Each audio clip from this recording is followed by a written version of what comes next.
Hemi SRT 6.4, Stage 1, Stage 2, or Stage 3 cam.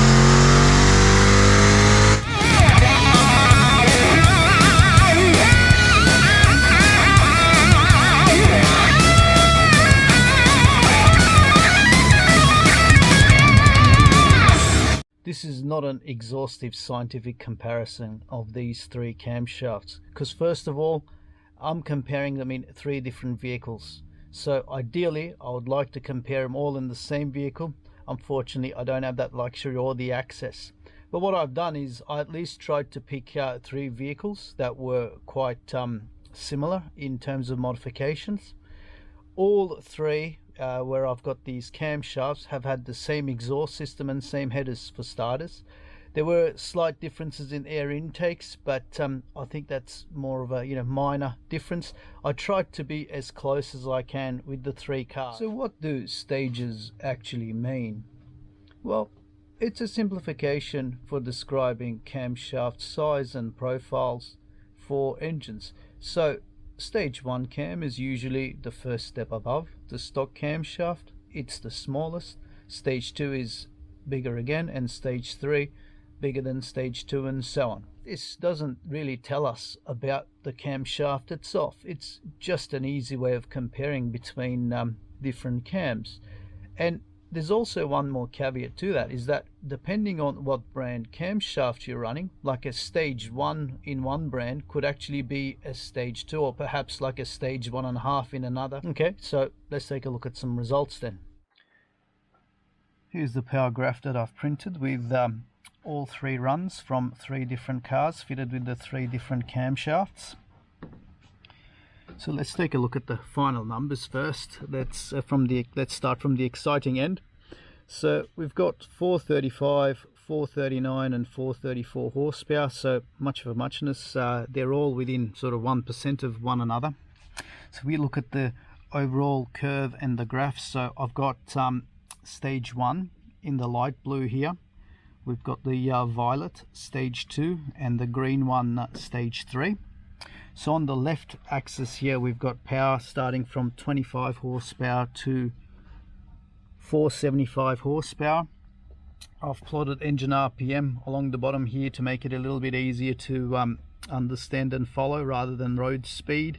So we're starting the runs at 2,250 or just under with all of them, and we're finishing up just before 6,500, because these cams are in engines with standard bottom ends, just staying within the standard red line of the stock engine. Okay, so let's take a look at these graphs. So we can all see here that they end up about the same peak power number, and probably 5,500 up from this point up, they're almost bunched together. That there's not much difference between them. The real differences are actually down low here, and if we look here around, say from 2,500 to maybe 5,000 is where the real differences are. Okay, so if we look here, the Stage 1 car, which is the light blue one, is clearly got more lower end than the other two, as you'd expect. And then Stage 2 and Stage 3 basically follow suit. Stage 3 being the biggest cam of the lot, you'd expect it to be less powerful in the lower RPM ranges. That's as one would expect, and the Stage 2 fits right in the middle between the two. So what we don't see here, which is a little bit interesting, is that you'd expect Stage 3 for giving away power down low, that it'd make up for it up top at the higher RPM. It probably is going to make a difference, but the limitation here being the stock red line, that we're stopping the power run at just under 6,500. So if we were to rev the engine out further, obviously the bigger camshafts are going to show their gains higher up in the rev range. So if we look at the torque curves as well, it pretty much reflects what the power curve is telling us in terms of the story there in terms of power. So we've got the most torque being produced early on by the stage 1 cam, then the stage 2 in violet, and then the green line stage 3. It would have been absolutely great to do this experiment just on the one car, removing the variable of the different cars, but it at least gives us an idea of what the 3 camshafts are doing, and then may help us pick a camshaft based on what we're likely to do. So going back to the specifications on the cars, well, they're all Chrysler 300 SRTs fitted with the 6.4 litre Hemi V8. So they range in this comparison from 2013 to 2019. All 3 are fitted with the same 1 7/8 4-into-1 headers. They've all got full exhaust with high flow cats. All have the Hellcat lifters, and the stage 2 and 3 camshaft cars also have valve springs due to the additional valve lift that they run, where the stock springs are just not up to the job, and they must be accompanied with a valve spring upgrade, those 2 camshafts. Let's look at the maximum differences between the 3. It happens to be somewhere around, say, between 3.5 and 4,000, and in that range there we can see that stage 1 cam has nearly 50 extra horsepower compared to the stage 3, which is quite a bit. And then stage 2 seems to fall in between the 2, where stage 2 is approximately 25 horsepower better than stage 3, and then stage 1 is again 25 horsepower better than the stage 2 camshafts in that rev range there. We've fitted and tried many camshafts into these 6.4 Hemis, and the more we've done, the more it became apparent to us that they actually prefer a fairly mild and small camshaft for the best power, at least for a stock redline engine. Why is this so? It's because the Hemi engine's fitted with a variable valve timing mechanism. So what that means is that the cam has variable cam timing as opposed to a fixed cam timing like in the old engines. So when you have variable cam timing, it enables you to move the camshaft exactly where it needs to be for best power and torque at that particular RPM. So it's a little bit like having a small camshaft for low down grunt and a big camshaft for top end power all in one, because the variable timing mechanism moves the camshaft to its ideal position. Second consideration with the Hemi engine is it also has a variable inlet system.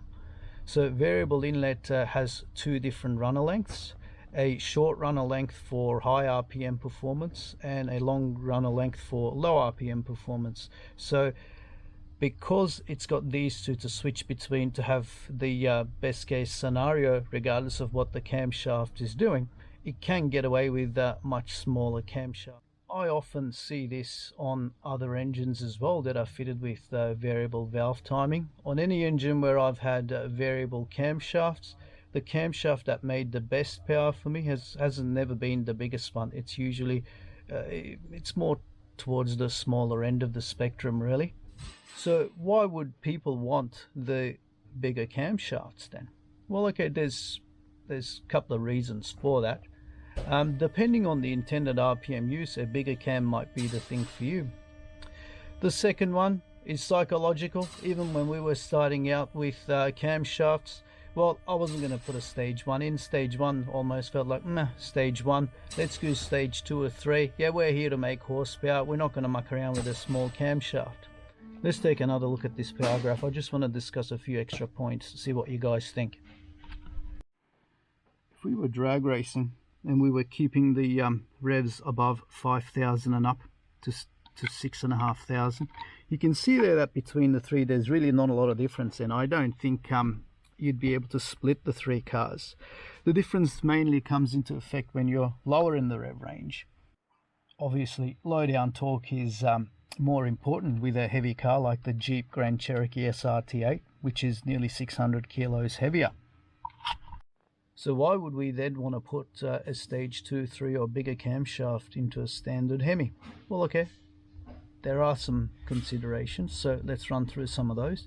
Bigger the camshaft, tougher and lumpier the idle. For a lot of people who are buying the cams, they want that idle, they want that sound, they want that chop. A small camshaft isn't going to give you as good a lumpy idle as you can get with a bigger camshaft.